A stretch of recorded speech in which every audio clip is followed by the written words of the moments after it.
Kirk Frost never thought it possible. He was navigating the throne 1 minute, then anarchy broke out. Fans yelled, cameras flashed, then began. A figure surged at him, throwing him off balance. The energy in the air transformed from exhilaration to absolute panic. Security rushed in, but it was already too late. The damage had been done. In the few seconds left, everyone went crazy.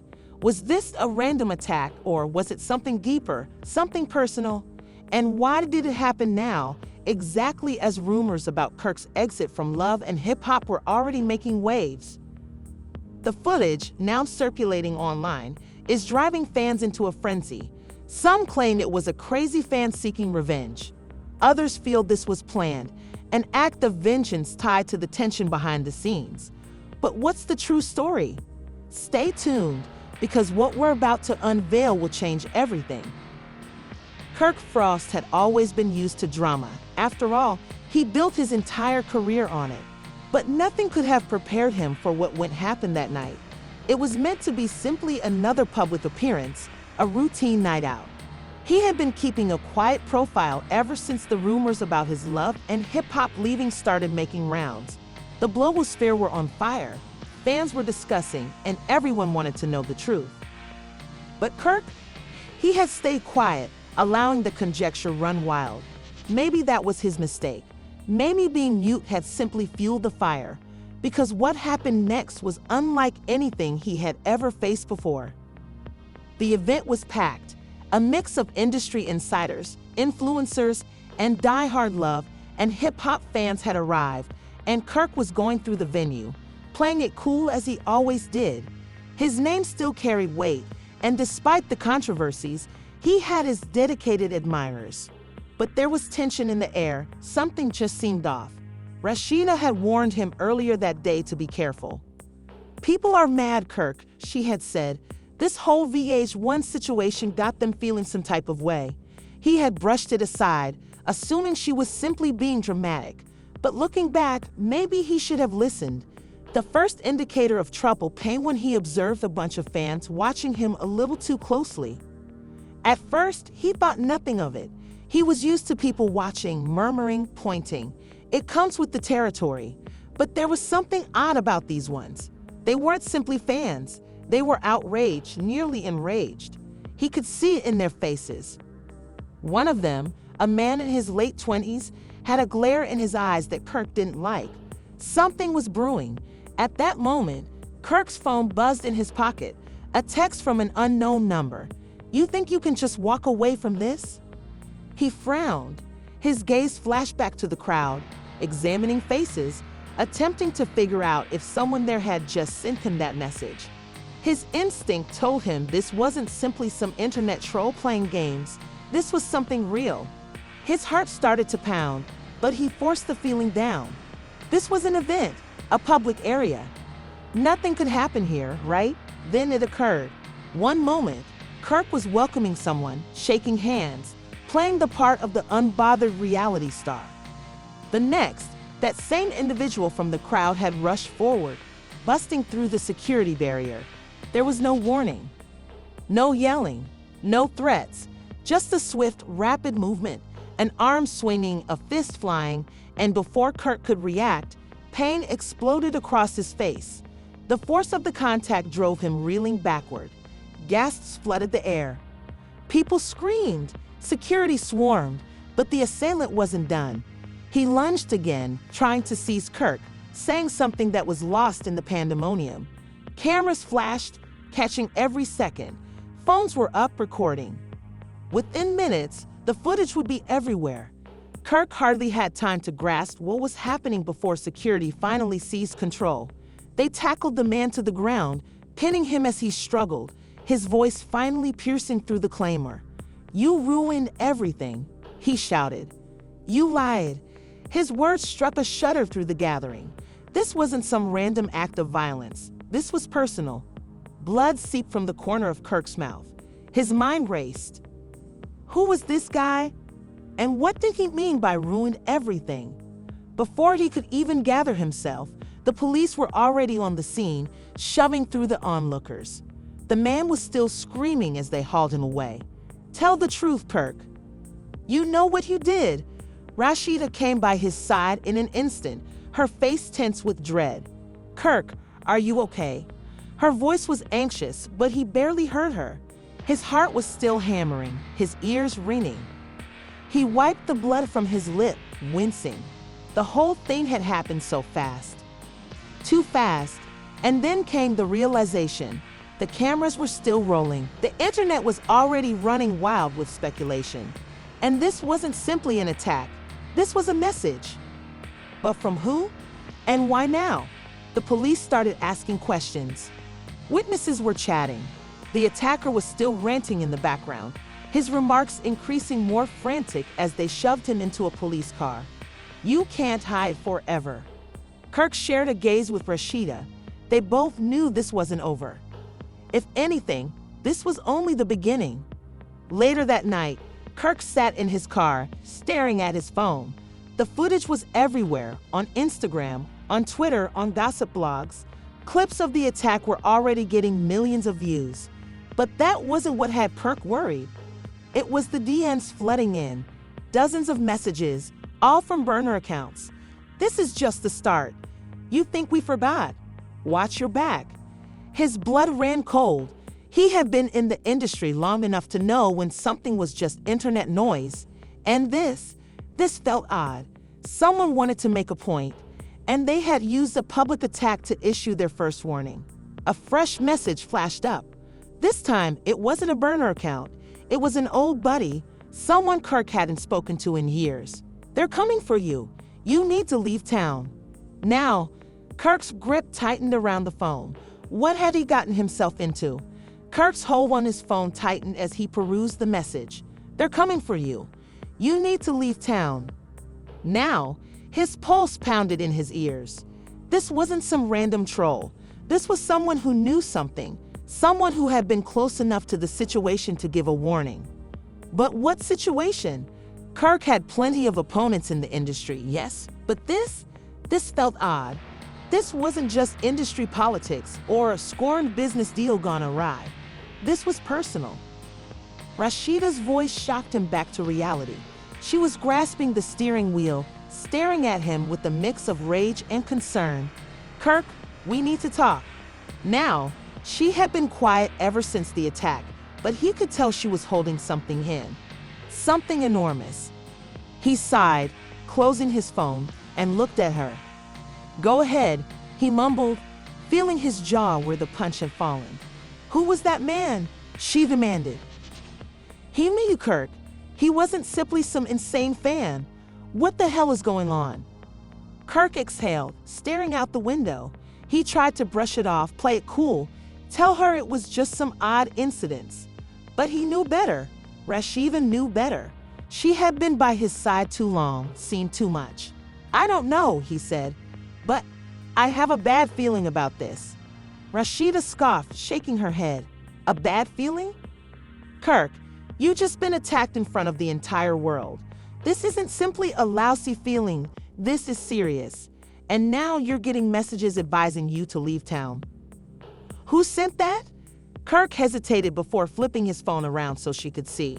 The second she read the name, her eyes widened.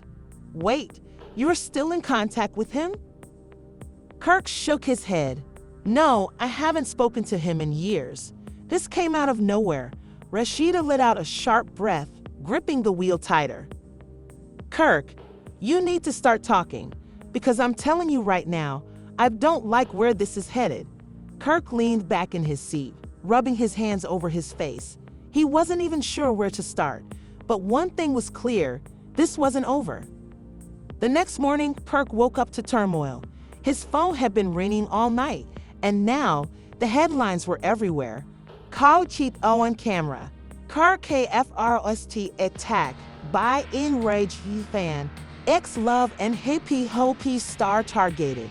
Was this ACTUP? The real reason Kirk Frost was ATTKG. Shocking details ENERGE. His stomach twisted as he scrolled through the articles. They were all speculating about what had happened, but none had any actual answers. The police had remained quiet about the attacker's identity, and thus far, no public comment had been issued. But that didn't stop the internet from running wild with hypotheses. Some were claiming the incident was a vengeance plan from someone Kirk had crossed in the past. Others suggested it was a PR gimmick to keep his name in the spotlight after reports of his termination. But then there were the darker theories, the ones that hit a bit too close to home. This goes deeper than just a fan losing control. There are suspicions that Kirk has been involved in something behind the scenes, something deadly. The attack was a warning. Kirk's breath caught in his throat as he read the comments. How are people already fitting the parts together? How are they coming so near to the truth? Before he could think too much about it, his phone rang, an unknown number. His heart skipped a beat. He almost didn't answer, but something told him he needed to. Hello? His voice was hoarse. Silence. Then a loud voice came through the line. Low. Calm. Almost too peaceful. You should have listened. Kirk's breath hitched. Who is this? The voice ignored his question. You think you can just walk away? That there won't be consequences. A chill ran down Kirk's spine. I don't know what you're talking about. A slow chuckle. Oh, you will. Soon enough. The call disconnected. Kirk glanced at his phone, his hands shaking. This was worse than he expected. This wasn't just another irate fan. This was bigger.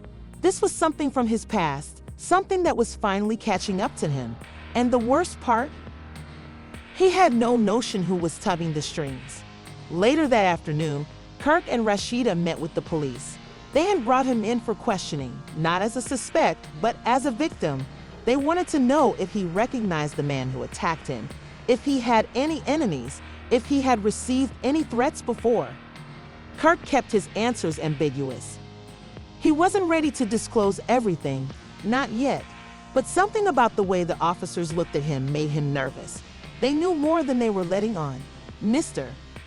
Frost, one of the detectives finally said, flipping through a folder of documents. Your attacker's name is Jason Carter. Does that name mean anything to you? Kirk's blood ran cold. Jason Carter. He hadn't heard that name in years. Rashida shot him a glare. Kirk, she muttered, sensing his reaction. But Kirk couldn't speak. His mind was already racing, fitting things together. Jason Carter. Of all the people, why him? The detective observed Kirk closely. We looked into Carter's background. He's not just some obsessive fan. In fact, he has no history of being involved in love and hip-hop fandom at all. He leaned forward. But he does have a connection to you. Kirk swallowed hard. What kind of connection? The detective slid a paper across the table. A mugshot. Jason Carter's visage gazed back at him, older but yet recognized. He did time, the detective stated, and from what we gathered, he blames you for it. Rashida gasped, covering her mouth. Kirk, what did you do? Kirk's chest tightened. He couldn't breathe. He couldn't think. Because now, everything made sense. This wasn't about love and hip-hop. This wasn't about his termination. This was payback, and Jason Carter wasn't working alone. Kirk's fingers tightened into fists under the table. The room felt smaller, the walls closing in as the detective's words repeated in his thoughts. He blames you for it. Jason Carter. The name brought back memories Kirk had buried deep, ones he never believed would return. Rashida was still staring at him, her voice barely above a whisper. Kirk, what did you do? He swallowed hard, shaking his head. It's not what you think. The detective didn't flinch. Then why don't you tell us what it is? Kirk ran a hand over his face, exhaling sharply. He realized he had no choice. If Jason was back, if he was issuing threats, if he was willing to assault Kirk in public, then this wasn't something he could ignore. He gazed at Rashida, her eyes imploring for the truth, and finally he spoke. Years ago, Jason and I were friends. We did business together. Then things went bad. Asterisk, asterisk, asterisk, asterisk, real terrible. The detective exchanged looks with his partner. Define bad. Kirk hesitated, his mind racing. How much should he say? How much could he say? He cleared his throat. Jason got caught up in something illegal. Something I warned him about. I tried to get away before it was too late, but when everything went apart, he was the one who took the fall. He went to prison. I didn't. Rashida's breath hitched.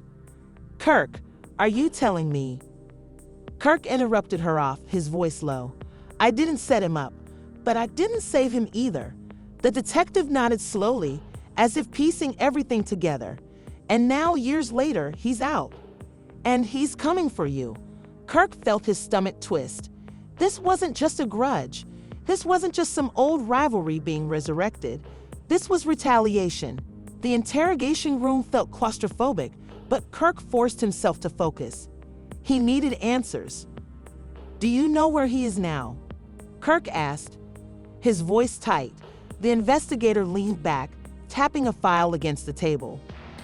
He's gone off the grid. No known residents. No recent credit card transactions.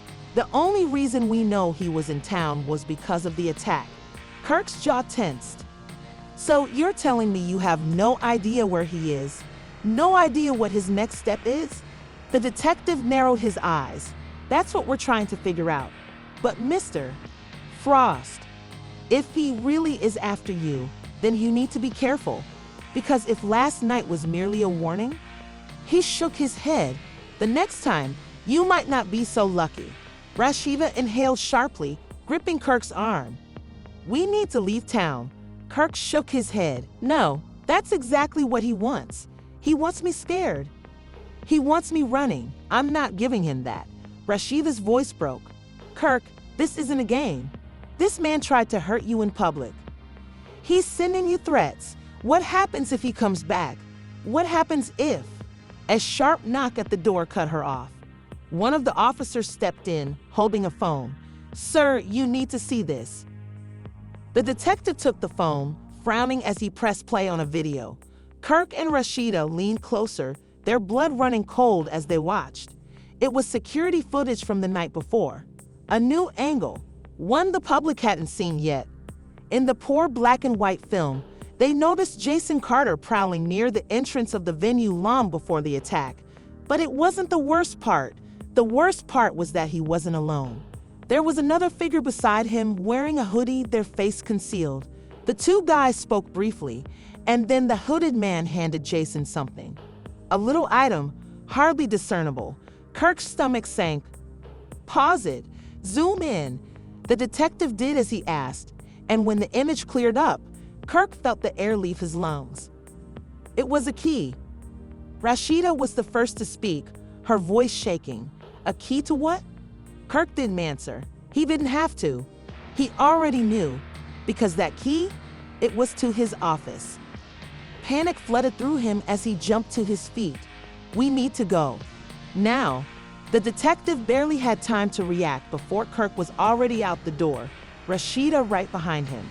They rushed to the parking lot, Kirk fumbling for his keys as a horrible notion overtook him.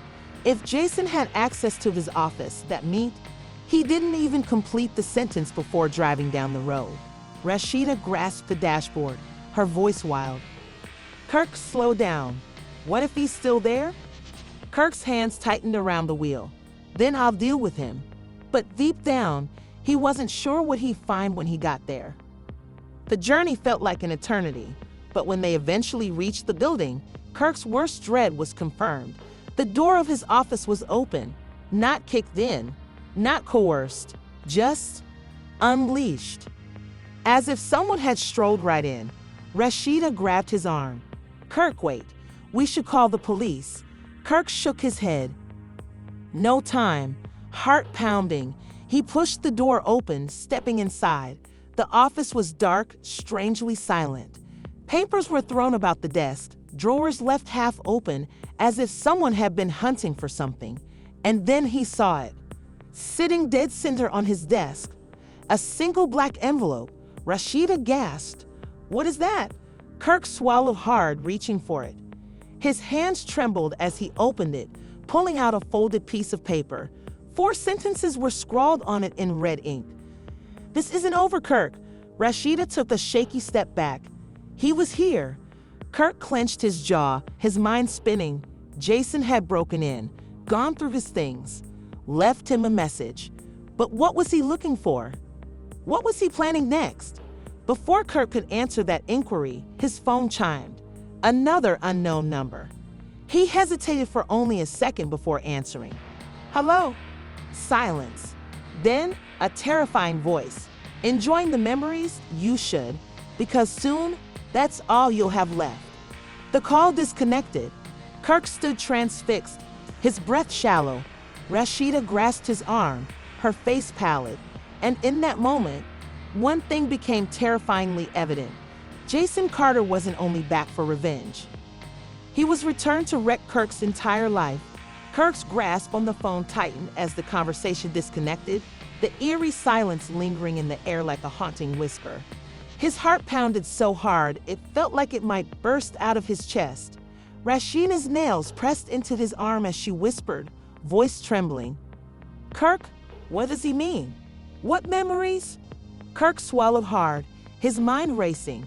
Jason wasn't just coming after him, he was unraveling something bigger, something that had been buried for years. The office break-in, the enigmatic note, the unnerving phone call. Jason wasn't simply making threats. He was playing a game. A game Kirk wasn't confident he could win. Before he could respond, Rashida, a piercing sound pierced the silence. A knock at the door. Both of them froze. Rashida's grasp on his arm intensified. Kirk don't, but it was too late. With cautious, steady steps, Kirk approached the door.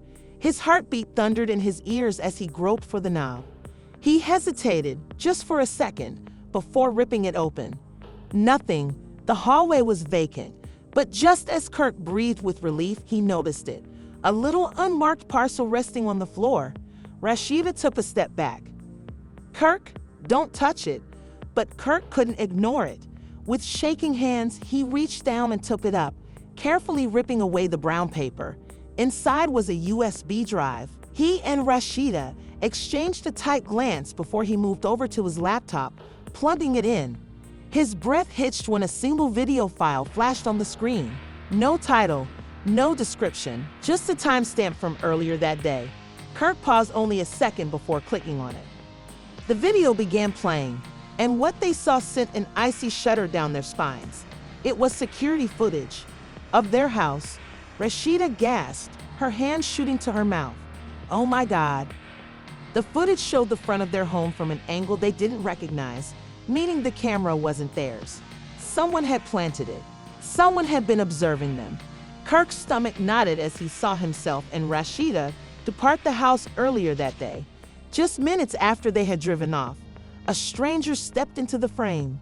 It was Jason. He wasn't wearing a mask. He wasn't hiding in the shadows. He wanted them to see him. He strolled up to their front door, tried the handle. It was locked, but instead of breaking in, he did something even more evil. He turned to the camera, and he smiled. Then he leaned forward, his lips moving, but there was no audio. Just silent words meant just for them. Kirk's hands trembled as he glanced at the screen. Can you read his lips? What's he saying? Rashida's voice was barely above a whisper. He's saying, you should have let me in. A sickening realization washed over them. Jason hadn't merely broken into Kirk's office. He had been at their home, waiting, watching. Kirk slammed the laptop shut, his entire body tense. That's it. We're leaving. Rashida grabbed her bag without hesitation. Where are we even supposed to go? Kirk's jaw clenched. Somewhere he won't find us. They rushed out of the office, paranoia clawing at them with every step. Kirk sensed eyes on them. Was Jason watching? Was he already 2 steps ahead? As they climbed into the car and rushed off, Rashida grasped her phone. I'm calling the police. But just as she dialed, her phone vibrated. A fresh message. From an unknown number, she slowly opened it, and her blood ran cold. It was a live photo of them, taken only seconds ago, from inside their automobile. Rashida dropped the phone, her voice a hoarse whisper. He's here. Kirk's grip tightened on the wheel. His knuckles went white as his mind raced. How? Where? And then, before he could react, A car plowed into them from behind. The force sent them tumbling across the road, tires squealing. Rashida shrieked as Kirk battled to manage the truck, his heart beating in panic. Another hit, and another. Jason wasn't just following them, he was hunting them. Kirk jerked the wheel, trying to turn into a side street, but the other car remained relentless. They were hemmed in, trapped. There was nowhere to go. Crash. The final impact sent them spiraling out of control. Kirk hardly had time to brace before the world turned upside down. Glass broke, metal crushed, and then darkness. The sound of sirens was the first thing Kirk registered as he slowly regained awareness. His head throbbed, his vision cloudy. Rashida? Panic flooded through him as he turned his head. Rashida? She was slumped against the seat, groaning. Kirk tried to move, pain pouring through his body. They were still in the automobile. But where was Jason? Just then, dazzling red and blue lights lit the debris. Officers rushed toward them, voices shouting. They were taken from the automobile, paramedics swarming them, asking if they were okay. But Kirk wasn't listening. He was surveying the area. Jason was gone. The detective from earlier appeared, his look stern. "Mr. Frost, you're lucky to be alive." Kirk's voice was hoarse. "Did you catch him?" The detective shook his head. "He was gone by the time we got here, but we'll find him." Kirk clenched his fists. He wanted to believe that, but deep down, he knew the truth. Jason wasn't done, and the next time he came back,